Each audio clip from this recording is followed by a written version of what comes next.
Good afternoon, everybody. It's a Sunday, man. I hope everybody had a blessed Sunday morning. We just had a snowstorm blast through last night, so the ground is covered.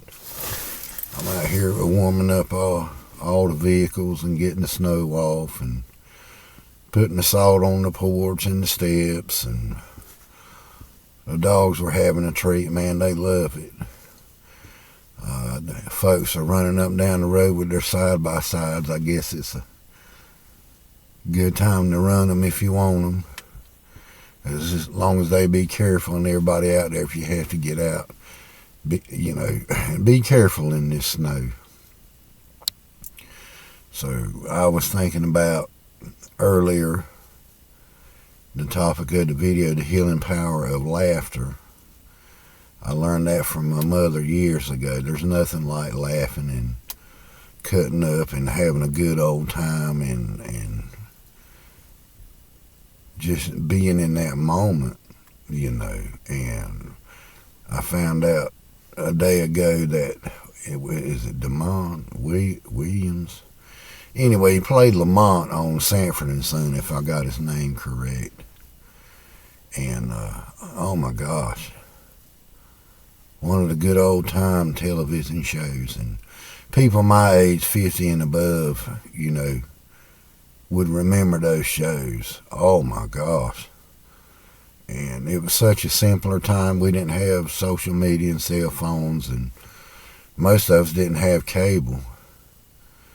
But we'd sit down at 7 o'clock every evening and watch Sanford and Son. Man, what laughs we had.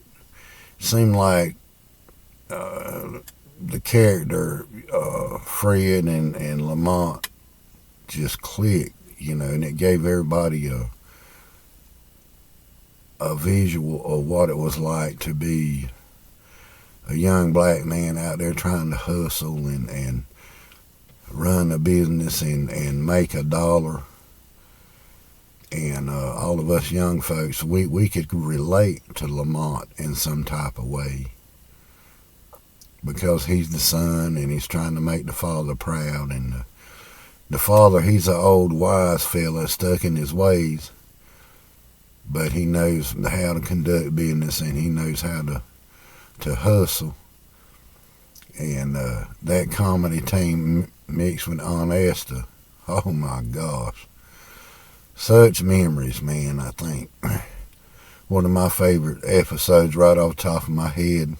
And I can laugh. I can sit and watch Sanford and Son all day and laugh, man. And that's what I might do this evening, is watch some of the old episodes. I always catch it on the Hulu TV. And but one of my favorite episodes was the one where Lamont had a poker game going, and he'd invite the boys over, and they'd always strip him up and down, man. I mean, they would eat him up. And Fred caught on to it. He caught on what was going on.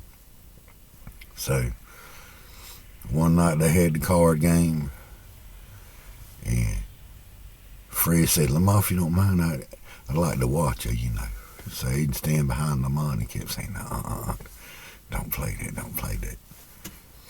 So Lamont got mad and said, "Go on, Pop." So said, "Go on somewhere," and some way or another they run him out the house, So they went back to playing, and the phone rang. Picked up the phone, he said, "Hello." He said, "Lamont, don't play that hand." Lamont hung the phone up. Got back to playing, the phone rung again. He picked up the phone, he heard, "You big dummy."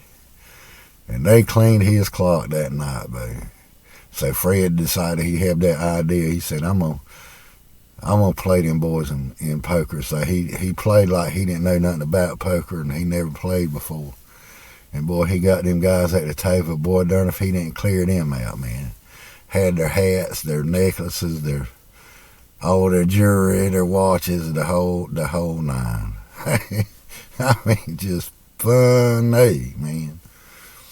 And Lamont was always the mediator between Fred and Esther when they get to going at it. And another memorable episode was Lamont was out there trying to hustle. He's always trying to hustle a dollar, so he come home one day and said, "Pops, man, I got us something, man, we can make some quick money off." And it was 2 coffins. Fred didn't like that. He said, "Oh," say, "get them coffins out of here." So I don't like that, man. So, So you got a coffin in the house, you go to sleep at night, you won't never wake up. And Lamont said, "Pops, get out of here." So it made Fred so paranoid that he decided he was going to make him a bunk there on the back of the truck at night so he could sleep. And he never could because he kept hearing the wildcats and dogs howling and wolves howling and all that kind of stuff. But Lamont finally found a man that was owned a funeral home that bought the coffins up. You're just thinking about it, it's just so funny.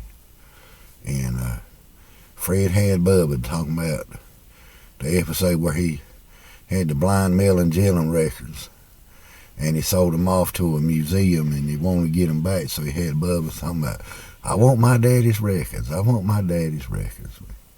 Anyway, the younger folks these days never got to experience the older television shows like they were, and they went through a lot of topics,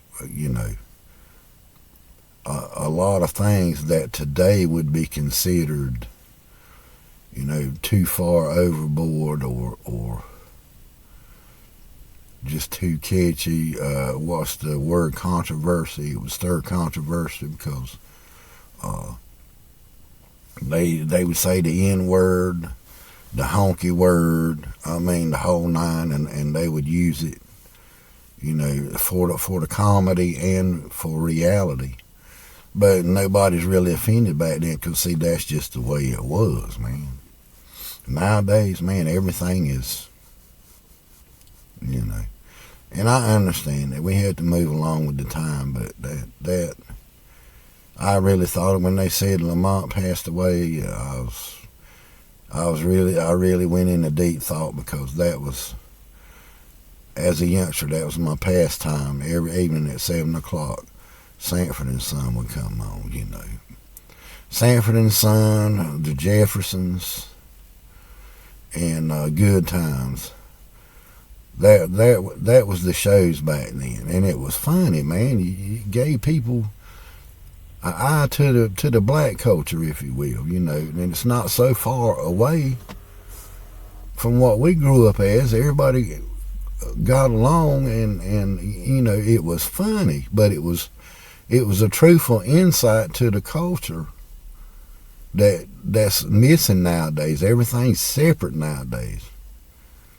That's what bothers me so much. When we went to school, we all grew up and got along together, went to parties together, man. It just, they want a whole lot of racial tensions like you think they would be. But, it wouldn't. People had their certain places or whatever, but we still all got together and played football and everything. But, of all the television shows, the black shows were my favorite because they were funny. I think the only white show that I liked to watch was Three's Company. I enjoyed Three's Company. And but Fred Sanford, Good Times, and the Jeffersons, and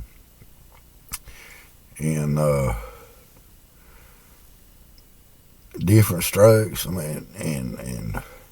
then Family Matters with Steve Urkel. Man, they were my favorite shows, man, because they were the funniest, man,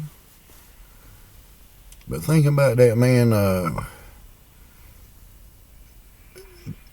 Damon, he became a preacher once he quit acting, but, I wish him well and rest in peace. And, man, the laughter you gave all of us. I mean, I want you to know that, man. You touched us. You weren't a big, major movie star or big time. I consider you big time, but a lot of people wouldn't. But you made a difference in our lives growing up and gave us 25 minutes of comedy, man, and where we could just take a breather from life and just laugh for 25 minutes, man. I mean, people take advantage of that stuff. They don't think about it, but I do, man. I mean, I still watch it to this day. Thanks for the laughter, the influence, the letting us know how it is to live life and being straight and always being clean as an actor. I mean, much respect. You know, much respect. Peace, brother. Y'all have a good one, man. If you like, man, give me a thumbs up, hit like and subscribe. I'll be back with some more episodes, man. Y'all have a good one. Be careful out there in the snow.